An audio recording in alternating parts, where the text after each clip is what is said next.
शाहू महाराज आठवतात आणि त्या शाहू महाराजांच्या नगरीत आज मला तुमच्यासोबत इथे बोलण्याची संधी महाराष्ट्र पक्षमित्राने मिळून दिली आणि महाराष्ट्र पक्षमित्राच्या माध्यमातूनच तुमचा माझा परिचय आहे आणि झाला आणि होणार आहे.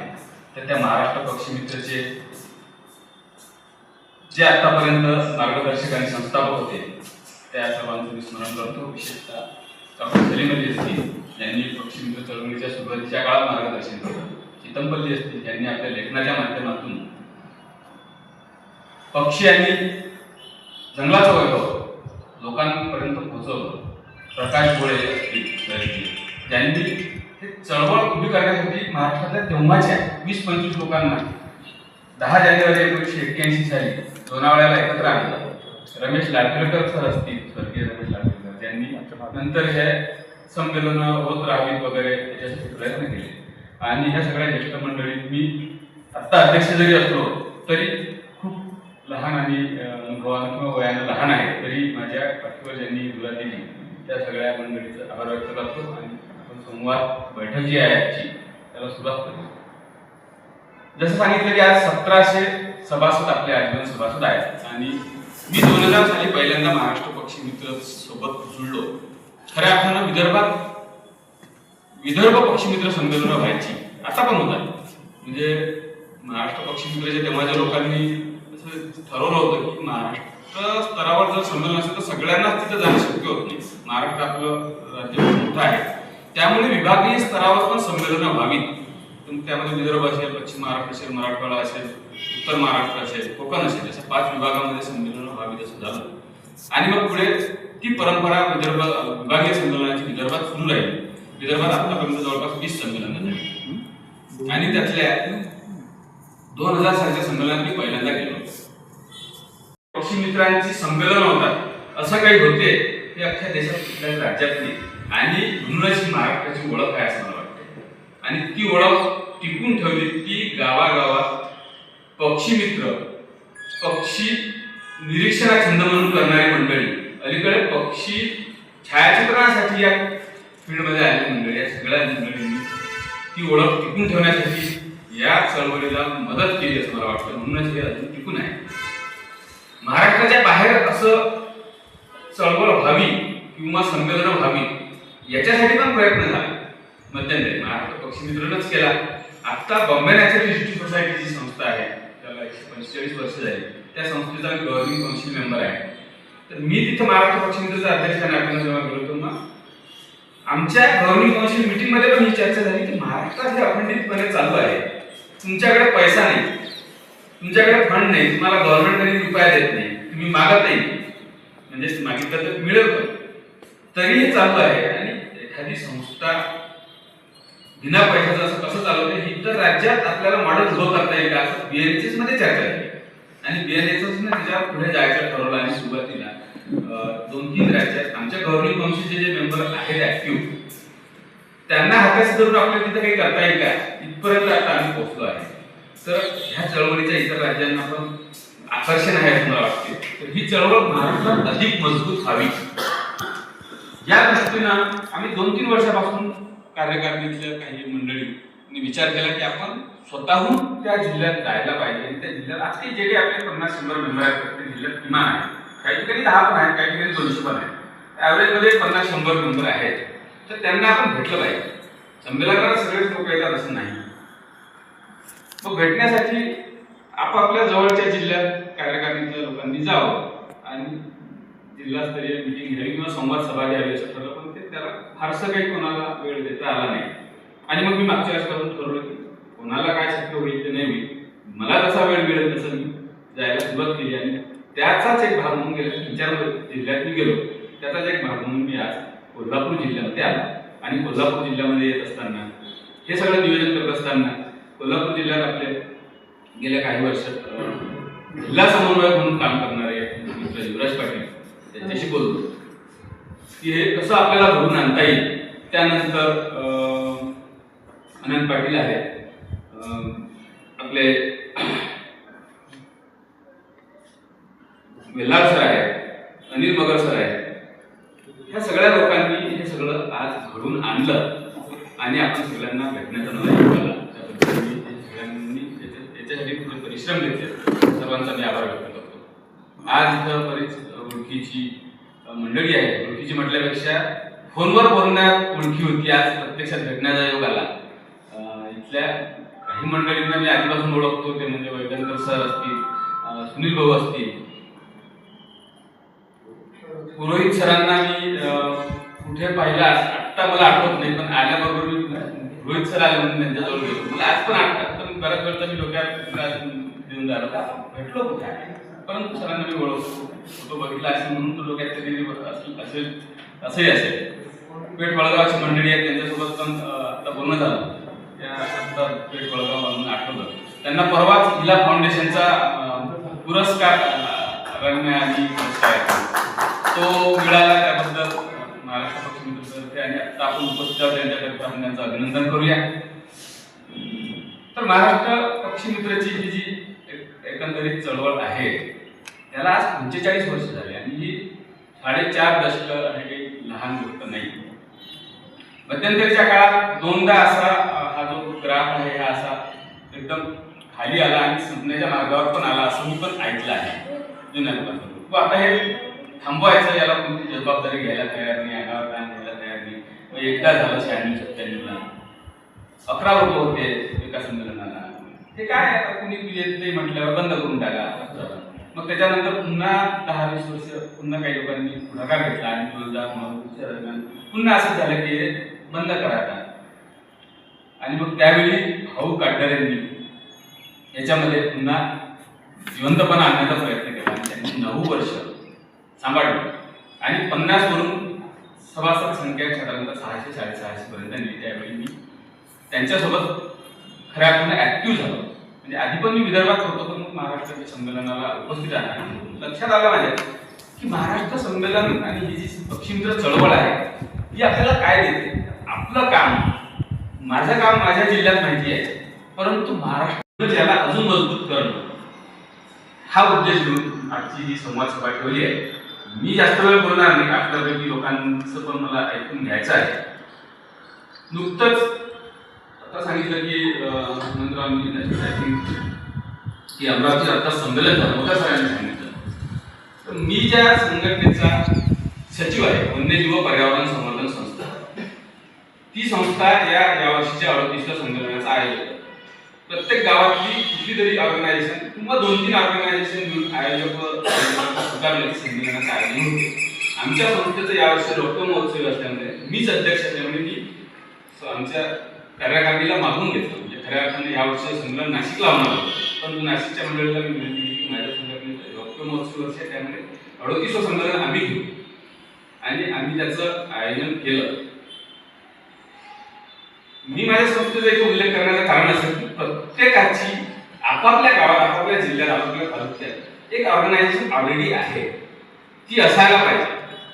आणि ती ऑर्गनायझेशन किंवा त्या ऑर्गनायझेशनचे लोक महाराष्ट्र पक्षी मित्र सोबत म्हणतात तेव्हा हे फेडरेशन सगळं तयार होतं. आणि महाराष्ट्र पक्षी मित्र म्हणूनच बिना पैशाने त्याच्यासाठी चालते आहे की स्थानिक लेवलच्या संघटना आपल्याला सपोर्ट करतात आयोजनासाठी. पुढच्या वर्षीचं संमेलन नाशिकला घेणार आहे, मला काही करायचं नाही, मला महाराष्ट्र पक्षी मित्राला काही करायचं नाही, मात्र मार्गदर्शन करायचं आहे. त्यांना काही पाठबळ आर्थिक मिळवून देण्यासाठी काही मदत करायची आहे. महाराष्ट्र पक्षी मित्रच्या नेटवर्क सोबत लोकांनी त्या संमेलनात यावं म्हणून महाराष्ट्र पक्षी मित्राला प्रयत्न करायचे आहे. बाकी आयोजन 2 दिवसाचं ती संघटना करेल, ती स्थानिक लेवलची एनजीओ करेल. या माध्यमातून अनेक एनजीओ आपल्यासोबत मिळतात. किमान 50 एनजीओ महाराष्ट्रातल्या महाराष्ट्र पक्षी मित्र सोबत मिळलेले आहेत. तसे मोठ्या एनजीओचे फेडरेशन पण आहे असं पण मला वाटतं कधीतरी. आज 38 संमेलनं झाली. त्या संमेलनाचा विषय निघाला तेव्हा 1981ला सुरू झालेली ही जी चळवळ आहे, या चळवळीचं 3रं संमेलन कोल्हापूर जिल्ह्यात झालं. ते म्हणजे 1983 साली. मला माहित नव्हतं, मी कदाचित शाळेत मिळत असेल तेव्हा मला पक्षी मित्र पण माहित नव्हतं. नाही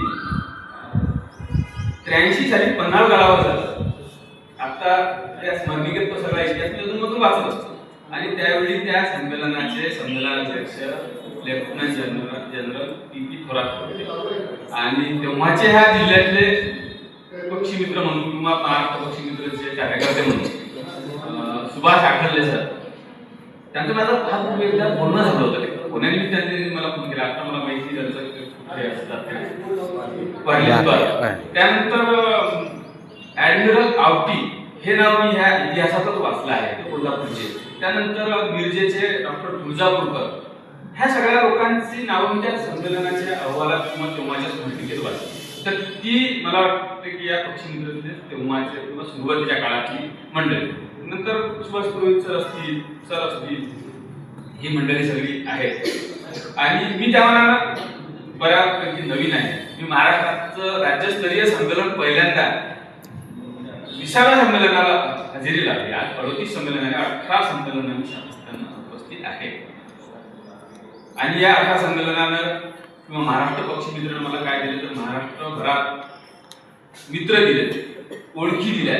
मी कुठल्याही गावात गेलो तर किमान जेवणाची व्यवस्था आणि एका दिवसाची राहण्याची व्यवस्था माझी होते. एवढं मोठं नेटवर्क मला महाराष्ट्र पक्षी मित्रांनी दिलं ही माझ्यासाठी एक जमेची बाजू आहे.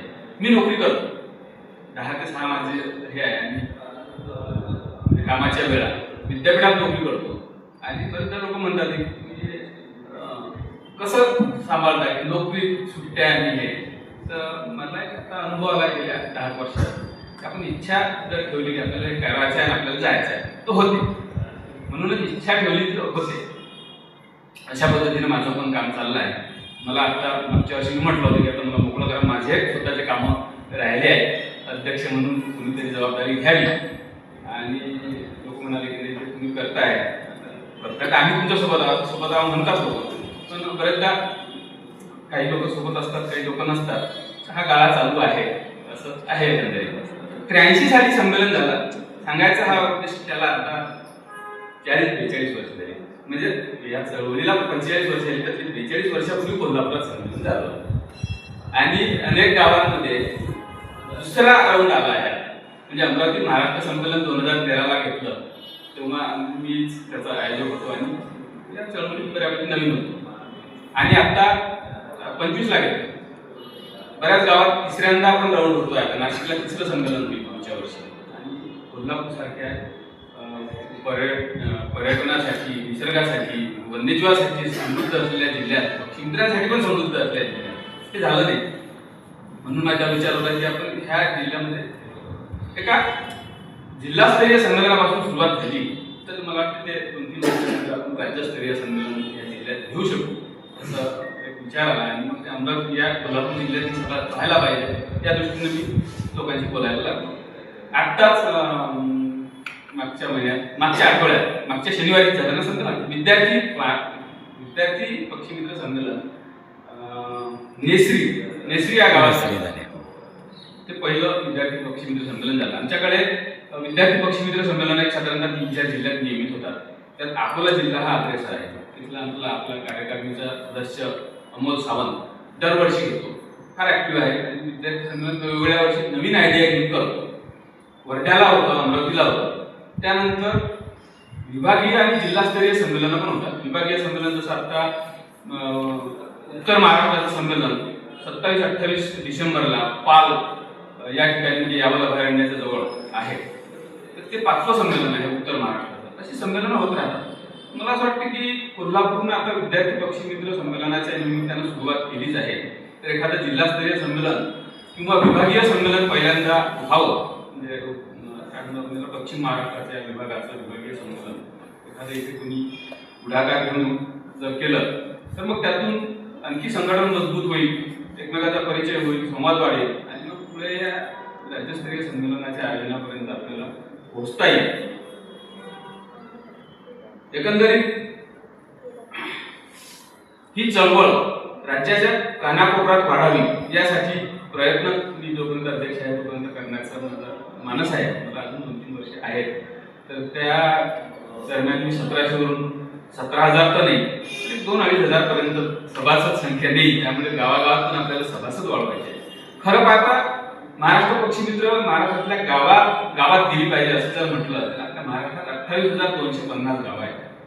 आणि प्रत्येक गावातला एक पक्षीमित्र जर जोडला तर 28,000 पक्षीमित्राचे सभासद व्हावे. परंतु हे सोपं नाही आहे. BNSS 140 वर्ष जुनी संघटना आहे आणि BNSS मध्ये आतापर्यंत काय म्हणतो त्याला इयरली मेंबरशिप लाखो लोक झाले असतील. वर्ष संपलं आणि गेले 140 वर्ष झालं, पण आजीवन सभासद 9,000 लोक आहेत.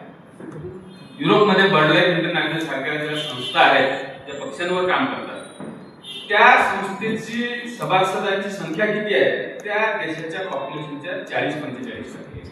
म्हणजे 1 लाख पॉप्युलेशन असतं त्या देशात, 50,000 मेंबर्स आहेत. तर हे कल्चर त्या ठिकाणी आहे. आपल्याकडे ते कल्चर यायला, कारण आपल्याकडे खूप विविधता आहे. प्रत्येकाला याच्यातच सगळा इंटरेस्ट असेलच नाही. प्रत्येकाचा इंटरेस्टचा भाग वेगळा आहे, प्रत्येकाचं कार्यक्षेत्र वेगळं आहे. त्यामुळे आपण एवढी अपेक्षा जरी नाही करू तरी 28,000 सभासद महाराष्ट्रात भविष्यात कधीतरी व्हावे. कदाचित 5वं म्हणजे काय म्हणतात त्याला 5th डिकेड, 5 शतक दशक जेव्हा पूर्ण होतील अजून 5 वर्षांनी, तेव्हापर्यंत व्हावेत. अध्यक्ष तेव्हा कोणीतरी असेल, त्यांनी प्रयत्न करावे आणि ही चळवळ भविष्यात अशीच चालू राहावी यासाठी आपण सगळेजण प्रयत्न करणार आहोतच. मी आहे तोपर्यंत मी प्रयत्न करेन.